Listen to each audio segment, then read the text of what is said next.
what the electorate will accept.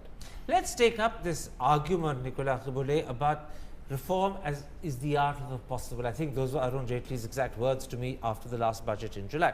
And therefore, the government can only go as far as political circumstances or the people and the mood of the country would accept. The opposite view is that you have a massive mandate, do the difficult things first, because if you don't, political events that you haven't anticipated then stop you. Now, in the light of that, come to today's budget, where a lot of things the government was, or people expected the government to do, haven't happened, and the Delhi elections and political events have come in the way. Do you think if this government had acted earlier, it could have done it? Now that it's allowed time to pass, it becomes more and more difficult to push through these critical reforms?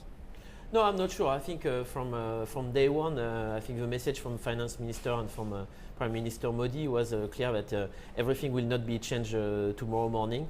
So they asked for time. Of course, international investors are expecting some quick changes. For me, it's not a big bang budget, but it's a reasonable and serious budget that has been delivered.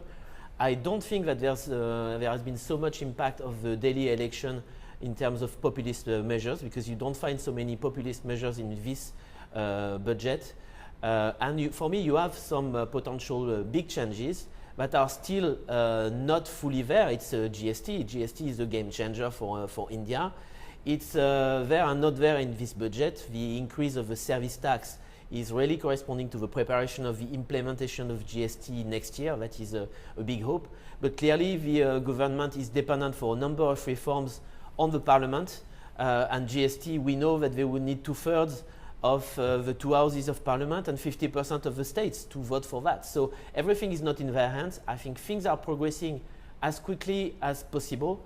But for me, that would be that's a big point to follow in the coming few months, is the ability to deliver and to implement the changes. It's, promising in a budget to do 100 things is one thing, but having a big measure like GST on next year, I think that would be a game changer for India. You know, the impression I get when I hear you speak is that you're a lot more understanding of the government's constraints, and if I can also add, perhaps a little less critical of their failure to deliver the big reforms that people were hoping for, which haven't happened, than the others. Have I understood you correctly? Yes, but there's one difficulty or critical factor for international investors in India, notably for FDI, it's time. And you know that things are taking time, expecting that everything is changed very quickly. Even in a budget, they could announce, okay, we do a GST in April this year or in May. It's not possible. So they have to be realistic. Now, James Crabtree,